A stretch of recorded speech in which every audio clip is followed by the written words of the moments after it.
Today is our midterm examination, a chance for you to question and examine me. All right, so before we look at the questions for the midterm examination, I want to discuss briefly the ceasefire between the United States and Iran. So yesterday, Donald Trump announced that there will be a 2-week pause to this war, and that the United States and Iran will meet in Pakistan to negotiate a possible long-term ceasefire. And what he said that's very important is that he will use the 10-point Iranian plan as a framework to discuss a peace treaty. And as you can see from the 10-point plan, in fact, this is almost a complete U.S. surrender to Iran. The first point is that the United States will guarantee never to attack Iran again. Iran will have complete control over the Strait of Hormuz. Iran can choose to enrich uranium for its nuclear program. All sanctions on Iran will be removed. This is a very big deal. Removal of all secondary sanctions against foreign entities that do business with Iran, and of all United Nations Security Council resolutions against Iran, and of all International Atomic Energy Agency resolutions, compensation, reparations for all the damage that the United States and Israel did to Iran, withdrawal of U.S. combat forces from the Middle East, giving Iran control over the Middle East. And the last, and the most important, is that the United States will also agree to end hostilities against all of Iran's proxies, including Hezbollah and the Houthis in Yemen. So as you can see, this is basically a complete U.S. surrender to Iran, which tells us right away that Donald Trump is not serious. If you go into a shop and you negotiate with the shop owner and you want to sell maybe a book to the guy and you're hoping for $100, but because it's bargaining, you think, maybe I should start high, so you say $1,000. If you say $1,000 and the shop owner says, yeah, I'll take that deal, there's something wrong here, okay? All right, so there's something very wrong, and there's very little chance that the ceasefire will hold. And in fact, we're already seeing news that the ceasefire is being broken, okay? So there are 3 individuals on Twitter who've made some very interesting points. All right, so in this tweet, Mr. Bojak said that, listen, if this is really a ceasefire, why is the United States continuing to send aircraft carriers, the USS George Bush, to the Middle East?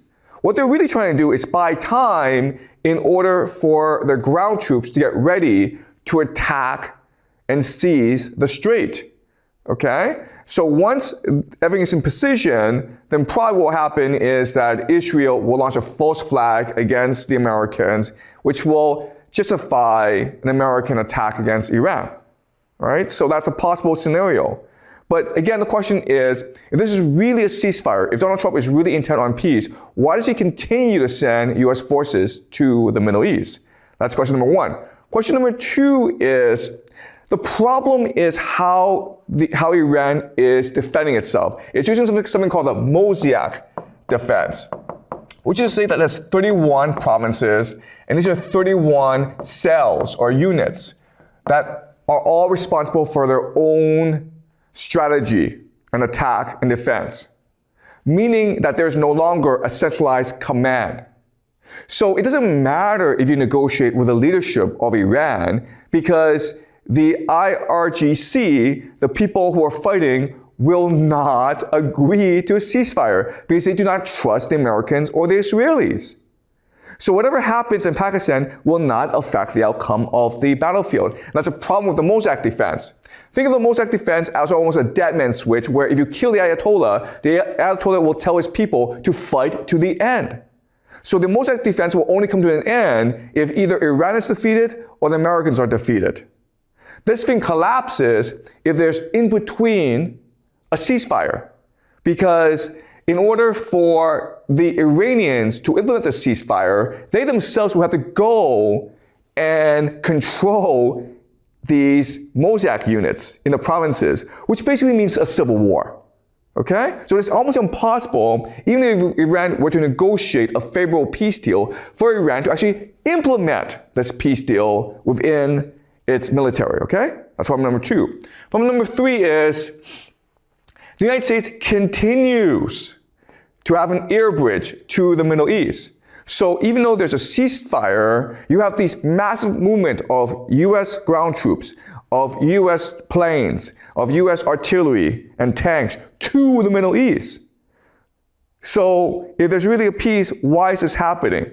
And another way of saying this is that the political systems of both the United States and Iran have lost control over the war.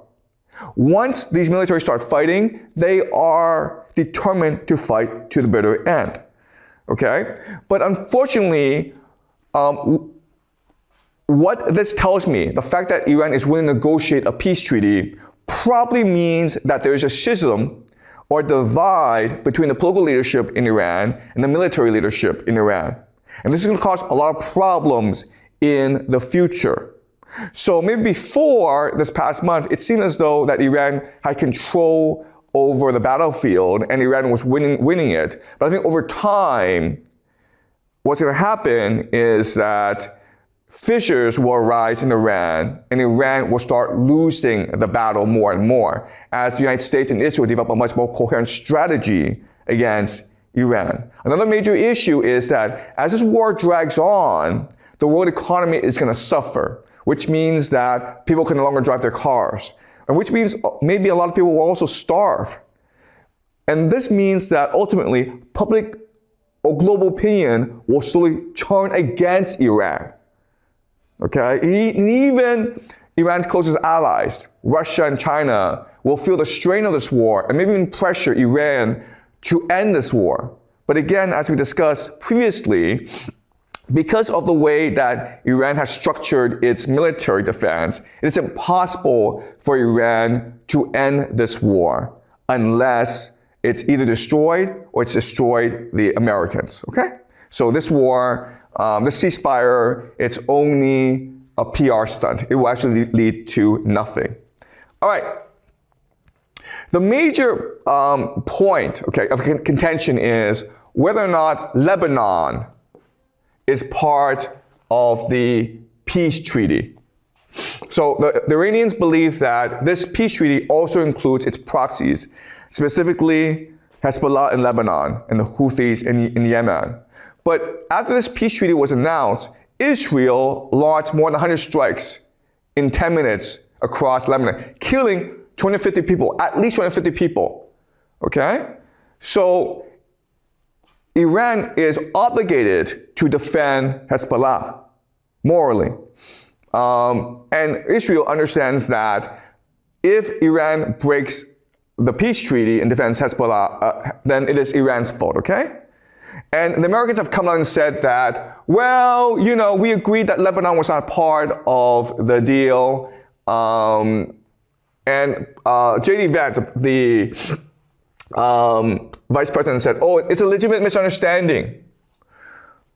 We thought that Hezbollah wasn't part of this deal, but the Iranians thought it was. Okay, so this is a misunderstanding, okay? But this tells you that the Americans and Israelis are not serious about maintaining the ceasefire. Okay, they've already found a loophole.